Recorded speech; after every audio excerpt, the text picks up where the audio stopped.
Hey people! It is Christmas Eve in New England, and it's raining in northern New England. It's not supposed to be raining on Christmas Eve, I'm just here to tell you, so I'm just gonna stay in the studio today, tomorrow, the next day, the day after that. But why wouldn't I? Look at this place! It's freaking awesome! So I made a video yesterday of myself using kind of a new technique that I've been using to create arrangements. And I thought today maybe I'd tell you a little bit about it as a companion video. So if you're interested in maybe trying out working this way, maybe this will help. To back up a touch, the impetus for this is that I like to work fast. Bottom line. There's a little thing called flow. If you know what it is, you know you always want to find ways to be in it. And there's nothing that will slow you down more than, just screwing around with a mouse for hours, cutting and pasting and rearranging little blocks everywhere. That is just not really making music. And so for ages, forever, I've been trying to find ways of arranging things that are not that. Because like most people today, I don't sit down with an entire plan of an entire track and, create every part from start to stop in one go. That's just not how I work. And particularly with the project that I'm working on in this set of videos, that's really, really not how it works. So this group is called Dr. Body. It's my duo with Greg Wilder. And he and I like to just come together and make a bunch of material. And it really, I think it's pretty magical. It comes out to be incredible.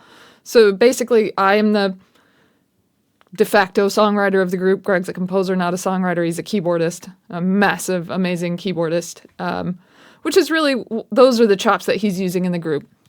I'm using my songwriting chops. And so we end up with this pile of really incredible material, drums, keyboards, vocals.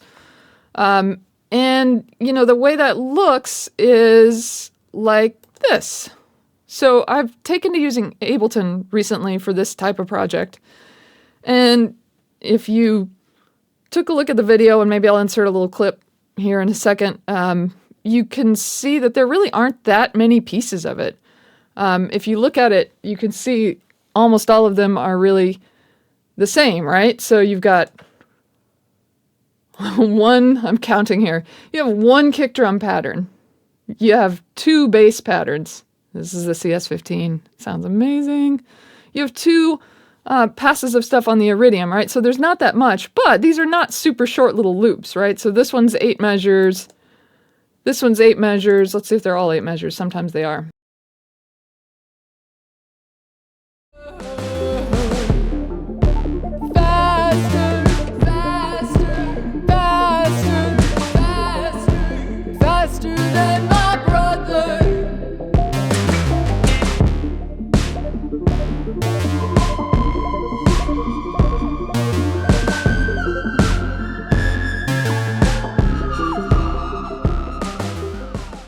The way that you combine these together is what makes the arrangement, right? So how many times does each one play through? How do they relate to each other? Which ones are playing on top of each other?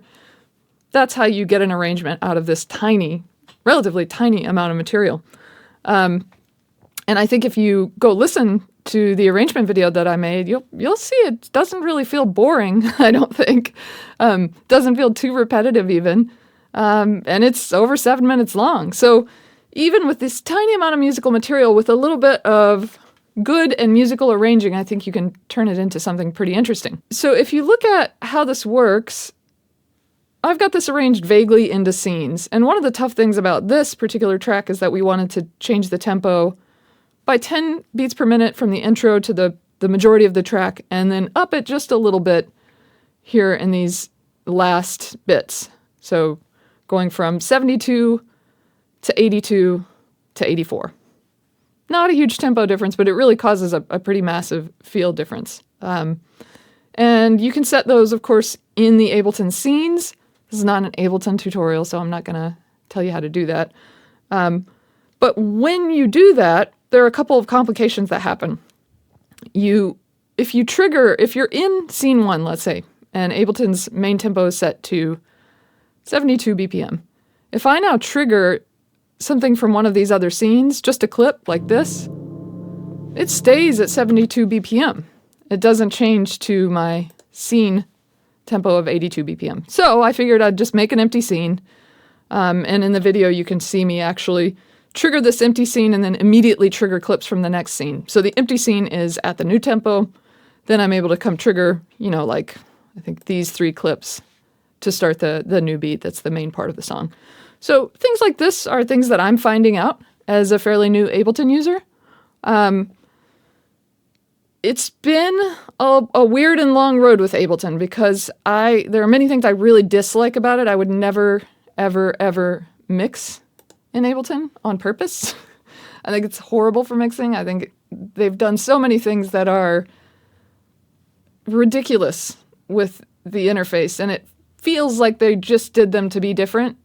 And, I like difference as much as the next person, probably more than the next person, but boy, I sure do like a normal DAW for mixing. So what I've done is I've decided I'm going to use this as the tool to collect the music, to create the arrangement, and then I'll just export the stems for mixing. In this case, I will export all the tracks for Greg to mix. He's going to mix the Dr. Body album that we're working on because he has magical ears.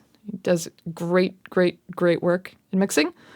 And yeah, so basically, I guess the other magic element of this for me that really made me come to Ableton seriously as something that I'm using as a regular part of my workflow now is the push controller. I had previously tried a lot of different things. I even had an Akai Force. The Akai Force is very similar to the push and to Ableton, except it only works in 4/4. You literally can't use another time signature besides 4/4, which blows my mind. I mean, I had to sell it. I just couldn't. I didn't even know that when I bought it, and I spent hours making sure that I wasn't crazy, that I wasn't missing something obvious.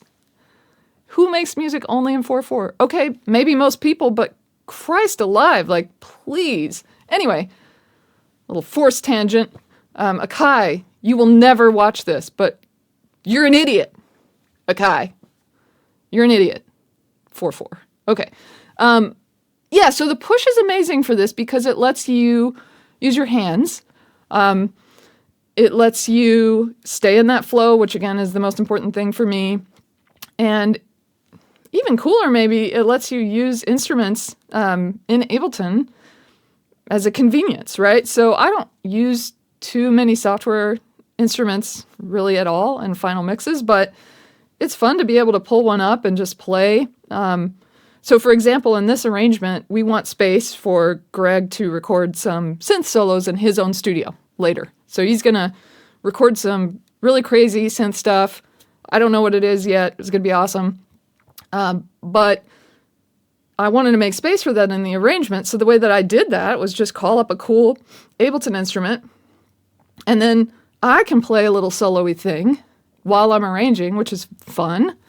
And also a nice way to be sure there's a comfortable, nice spot for some synth work by Greg later. So whatever you see in my synth solos on that video that I made, those won't be there. Not that they're bad, they're lovely, but that's just not what we're doing. So there are really a lot of cool things that I'm learning to do with this. This was really my not my first attempt. I've done this about 4 times now. This is about the 4th track I've used this on. So I'm honing a process to do this, and I think it's a really great way to be sure that your arrangements feel musical, to not take, hours and hours and hours to sit around, cutting and pasting little bits of music to try to get the perfect arrangement, and to, just kind of have a good time. And the other super crazy benefit for me is I think this is probably how we're going to be playing live shows quite a bit coming up. So I will be using the push as a live on the fly arrangement instrument. I'll probably also do some playing on it. Might have another synth or two with me, who knows? But I can actually have that all set up, even with my backup vocals and stuff. And I can be creating the arrangement live so that we can have that room to breathe and do fun and interesting things and improvise.